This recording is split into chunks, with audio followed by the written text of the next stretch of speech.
Hello everyone, आज है 8 मार्च और आज इस वीडियो में हम बात करने जा रहे हैं टाटा केमिकल के बारे में। देखिए, टाटा केमिकल के शेयर में एक तरीके से बहुत बड़ी तेज़ी आई है। तकरीबन 11.5% की तेज़ी तो कल ही थी, उससे पहले भी अगर आप देखोगे तो लगातार भागा है ये।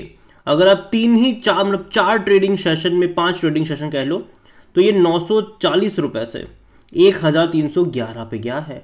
तो बेहतरीन तेज़ी कह सकते हैं कि यहाँ पर देखने को मिली। 40% दौड़ गया है ये 5 दिनों के अंदर। इतनी बड़ी रफ्तार आई और रफ्तार की वजह टाटा सन्स की जो लिस्टिंग है वो है। यहाँ पर बात करेंगे उसके बारे में, लेकिन उससे पहले अगर आपने अभी तक चैनल को सब्सक्राइब नहीं किया है तो प्लीज़ अभी इसे सब्सक्राइब कर लीजिए, क्योंकि आगे भी बहुत सारे वीडियोस हैं जो आपको काफ़ी ज़्यादा हेल्प करेंगे। तो देखिए, टाटा केमिकल, आप इसको केमिकल की कंपनी कह सकते हैं, लेकिन एक्चुअली में ये कंपनी एक बहुत बड़े ट्रांसफॉर्मेशन से गुजर रही है और ये बैटरी में जा रही है, ईवी में जा रही है। तो कहीं ना कहीं फ्यूचर में मुझे लगता है कि ये केमिकल से ज़्यादा एक ईवी वाला प्ले बनने वाला है। और जहाँ तक तेज़ी की बात है तो सबसे पहले वजह भी जान लेते हैं उसकी, और वजह है टाटा सन्स की जो लिस्टिंग। और उस टाटा सन्स में टाटा केमिकल के पास 3% का स्टेक है टाटा सन्स में। टाटा पावर में भी तेज़ी आई थी, 8%, वो भी भागा था। तो 2% का जो स्टेक है वो टाटा पावर के पास है। 3% का स्टेक जो है वो टाटा मोटर्स के पास है। इंडियन होटल्स के पास 1% का स्टेक है। लेकिन टाटा केमिकल में सबसे बड़ी तेज़ी होने की वजह यह है कि इनके पास चलो 3% का स्टेक तो है ही टाटा केमिकल के पास। उस 3% के स्टेक की जो वैल्यू बनती है वो 19,850 करोड़ रुपए है, जबकि कंपनी का मार्केट कैप जो अगर आप देखोगे तो वो 24,700 करोड़ है। हालांकि 2 दिन पुरानी ट्वीट है, तो जो एक्चुअली में इसका जो मार्केट कैप अभी हो चुका है, अभी जो बड़ी रफ्तार बनने के बाद अभी भी 33,000 करोड़ के आसपास का है। तो देखा जाए तो टाटा अभी भी स्टेक इन टाटा सन्स, और अगर आप मार्केट कैप को कंपेयर करोगे तो 60% तो भैया टाटा सन्स की वैल्यू हो गई यहाँ पर। तो देखा जाए तो वैल्यू अनलॉक हो रही है टाटा सन्स के लिस्टिंग के साथ, क्योंकि सिर्फ टाटा सन्स में ही इनकी जो 3% का स्टेक है उसकी वैल्यू भैया ऑलमोस्ट 20,000 हो रही है। और पूरी टाटा केमिकल कंपनी का जो मार्केट कैप है वो अभी जाके 33,000 करोड़ हुआ है। टाटा पावर में भी तेजी देखने को मिली। उनके 2% का स्टेक की कीमत तकरीबन 13,000 करोड़ है और उनका मार्केट कैप तकरीबन 60,000 करोड़ हो चुका है। मोटर्स में भी अगर आप देखोगे तो हालांकि यहाँ पर एक उतनी बड़ी तेजी नहीं आई, लेकिन यहाँ पर भी अगर आप देखो तो इसका मार्केट कैप ऑलरेडी ज़्यादा है। तो ये कंपैरिजन हो रहा है अभी हाल फिलहाल में। कंपनी की अगर मैं बात करूँ तो तेज़ी है, 6 ट्रेडिंग सेशन में बहुत बड़ी रफ्तार पकड़ी हुई है यहाँ पर। और देखा जाए तो बड़ी वजह जाहिर सी बात है प्रमोटर की जो अभी हाल फिलहाल में हो रहा है पूरी चीज़ें वही है। यहाँ पर एनालिस्ट जो है वो अभी भी पॉजिटिव है। यहाँ पर इस काउंटर में उनका कहना है कि the support of the counter will be at 1,140 rupees. On higher side जो स्टॉक है वो 1,450 रुपये तक भी जा सकता है।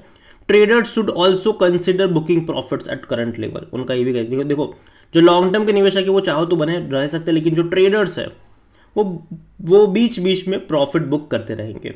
यहां पर देखो आरबीआई ने has classified Tata Sons as upper layer NBFC, जो कि नॉन बैंकिंग फाइनेंशियल कंपनी है, which makes its mandatory to list itself by सितंबर 2025। मतलब देखो यार, टाटा सन्स को सितंबर 2025 तक तो लिस्ट होना ही होना है। The Tata chemical is promoted by Tata sons. अगर आप टाटा केमिकल्स की बात करोगे तो टाटा सन्स ही उसके प्रमोटर है, तकरीबन 32% का स्टेक उनके पास है। और यहाँ पर अगर आप देखोगे तो टाटा केमिकल के पास भी टाटा सन्स के शेयर है 3% के आसपास के। यहाँ पर अगर कंपनी में देखो तो देखो काफ़ी अच्छा मोमेंटम देखने को मिला है, कोई शक की बात यहाँ पर नहीं है। लेकिन साथ ही साथ बीच बीच में प्रॉफिट टेकिंग की भी बातें आपको यहाँ पर देखने को मिलने वाली है। यहाँ पर जो AR रामचंद्रन है, जो कि टिप्स टू ट्रेड्स के हैं, उनका कहना है कि जो लिस्टिंग है टाटा सन्स की उसका बेनिफिट टाटा केमिकल को सबसे ज़्यादा मिलने वाले, क्योंकि सबसे छोटी कंपनी वही है मार्केट कैप के लिहाज से। It has led to the strong rally with next resistance. अगर आप देखो तो 1,475 का एक रेजिस्टेंस है यहाँ पर नेक्स्ट टाटा केमिकल के लिए। However investor should book profit at current level as stock is very overbought. उनको लगता है कि देखो ये स्टॉक ओवरबोट में जा चुका है, लेकिन सपोर्ट जो है वो 1,140 रुपये के आसपास का हो सकता है, जो कि 930 रुपये के आसपास का नियर टर्म में भी देखने को मिल सकता है। यह उनका कहना है, मेरा नहीं। आज वॉल्यूम भी अगर आप देखो कल, तो भाई साहब जनरली टाटा केमिकल्स में इतने वॉल्यूम कभी भी देखने को नहीं मिले। ऑलमोस्ट यहाँ पर 4.25 करोड़ तक के शेयर ट्रेड होते नजर आ गए थे, तो बड़ी क्वांटिटी में ट्रेडिंग चल रही थी। इतना ही नहीं, अभी इसका जो मार्केट कैप है वो 33,500 करोड़ का है। 33,500 इतनी तेज़ी के बावजूद भी, जो कि टाटा सन्स में ही ऑलरेडी भैया 20,000 करोड़ के आसपास की तो भैया इनकी वैल्यू है। तो देखा जाए तो ये बड़ी बात है इनके लिए। और जहाँ तक टाटा केमिकल में देखो तो according to Moneycontrol user 40% लोग कह रहे खरीदारी करो, 60% कह रहे बेचो और भाग जाओ यहाँ पे, कि भैया मतलब पिछले 5 दिन में अच्छा पैसा कमा लिया, प्रॉफिट टेक कर लो यहाँ पर, उनका ही कहना है। जहाँ तक डिविडेंड की बात करें तो वो पे कर रहा है और अच्छा पे कर रहा है। पिछले साल 17 रुपये 50 पैसे का पे करा था, उससे पहले भी पे करा था 12 रुपये पे 50 पैसे, उससे पहले 10 रुपये का था, तो अच्छा पे कर रहा है ये। और अभी 1300 का हुआ है, वरना उससे पहले 1000 रुपये से नीचे ही ट्रेड करा था लंबे समय से। यहाँ पर रेवेन्यू देखो तो लगातार बहुत तेज़ी से इनके ग्रोथ हुए हैं। प्रॉफिट भी अगर आप देखोगे तो वो भी ग्रोथ हुआ है, लेकिन हाँ क्वार्टरली थोड़ा बहुत अप्स एंड डाउन्स यहाँ पर आया ज़रूर है, वो बात करेंगे हम। यहाँ पर वैल्यूएशन के हिसाब से देखो तो अभी भी ये महंगा नहीं, इसका पी रेशियो 18 का है, सेक्टर पी 25 के करीब का है। कोई भी एनालिस्ट यहाँ पर खरीदारी करने की बात नहीं कर रहा है। फाइनेंशियल्स अगर आप देखोगे इस कंपनी के, तो यहाँ पर लास्ट क्वार्टर में इनके रेवेन्यू कम हुए थे, 3,828 करोड़ के थे, और प्रॉफिट तो भैया और कम था, सिर्फ 160 करोड़ के आस में, मतलब उतना ही था। वरना उससे पहले अगर आप देखो तो लगातार थोड़े बहुत कम हो रहे हैं इनके रेवेन्यू। जो रेवेन्यू पहले 4,500 करोड़ थे वो घट के 4,285 हुए, फिर 4,185 हुए, फिर बाद में 3,828 हुए। उससे ज़्यादा गिरावट प्रॉफिट में आई, 709 से 532 हुआ, फिर 428 हुआ, फिर अभी 160 हो गया। तो कम है यहाँ पर, लेकिन उम्मीद करते हैं कि आगे बढ़े। और ये अब तक का सबसे ख़राब नंबर्स थे इनके लास्ट क्वार्टर में जो आए वो, क्योंकि प्रॉफिट भाई ऐसे पहले 500-600 करोड़ तक के भी कमा रही थी ये कंपनी।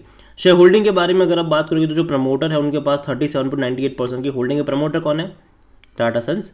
म्यूचुअल फंड के पास 6.14% है डोमेस्टिक, और एफआईएस भी अच्छी खासी क्वांटिटी में है, 14.32% डोमेस्टिक के पास है, और एफआईएस भी 14.06% पर है। रिटेल और अदर की मिलाकर 27.51% है, जिनमें से रिटेल इन्वेस्टर 21.94 और अदर पार्टीज 5.57% का स्टेक लेकर बैठे हुए हैं। देखिए ओवरऑल अगर मैं बात करूँ टाटा केमिकल को लेकर तो कंपनी खराब नहीं है, अच्छी लगती है मुझे ये कंपनी। और मैं पहले भी बोल चुका हूँ यहाँ पर कि टाटा में अगर आपको पैसा डालना है तो टाटा पावर हो गया, टाटा केमिकल हो गया, इवन टाटा मोटर्स हो गया, वहाँ पर अभी भी एक वैल्यू नज़र आ रही है, तो वहाँ पर जा सकते हो, कोई दिक्कत नहीं है। और हाँ मैं ये भी कहूँगा कि तेज़ी डेफिनेटली बहुत बड़ी आई है, और 1,450 रुपये मुझे भी लगता है कि एक रेजिस्टेंस लेवल हो सकता है इस कंपनी के लिए। अब तक परफॉर्म नहीं करा था, पिछले 1 साल तक इसने कुछ खास परफॉर्म नहीं करा, अब जब फटा तो एक झटके में फट गया टाटा सन्स की इस लिस्टिंग की वजह से। और काफ़ी अच्छी बात है कि तेज़ी आई है, और अभी अगर आप देखोगे तो ये भाई साहब अपने ऑल टाइम हाई पे बैठ चुका है। इससे पहले भी बहुत बड़ी तेज़ी दिखाई थी, फिर लंबे समय तक का कंसोलिडेशन दिखाया था। जब भागता है तो रुकता नहीं है, और जब रुकता है तो फिर रुके रहता है ये। तो नज़र रखिए इस कंपनी के ऊपर। और मैं इतना ही कहूँगी, देखो लॉन्ग टर्म का आप यहाँ पे सोच के चल सकते हो, क्योंकि लॉन्ग टर्म में एक कोई केमिकल कंपनी नहीं रहने वाली है, ये एक ईवी वाला प्ले होने वाला है, जो कि बहुत बड़ी बात है। देखो बैटरीज़ का जो बिज़नेस होगा आने वाले टाइम में, ईवी बैटरीज़ का, वो बहुत ही बड़ा ग्रोथ रखने वाला बिजनेस होगा। और टाटा अपने आप में बहुत बड़ा नाम है, इनका सबसे बड़ा कंज्यूमर ही अगर आप देखोगे तो टाटा मोटर्स और जैगुआर होने वाला है। तो नज़र रखिए इस कंपनी के ऊपर। और अगेन मैं यहाँ पर कोई बाय साइड रिकमेंडेशन नहीं कर रहा हूँ। वीडियो को यहीं पे एंड करता हूँ। पसंद आया हो तो लाइक करें, शेयर करें, चैनल वगैरह पहले आ रहे हैं तो प्लीज़ सब्सक्राइब करें। और टाटा केमिकल के बारे में आप क्या सोचते हैं, जो हाल फिलहाल में लिस्टिंग होने वाली है, मतलब टाइम लगेगा टाटा सन्स की, उसके बारे में आप क्या सोच रहे हो वो भी आप मुझे कमेंट में लिखकर बता सकते हैं। Thank you.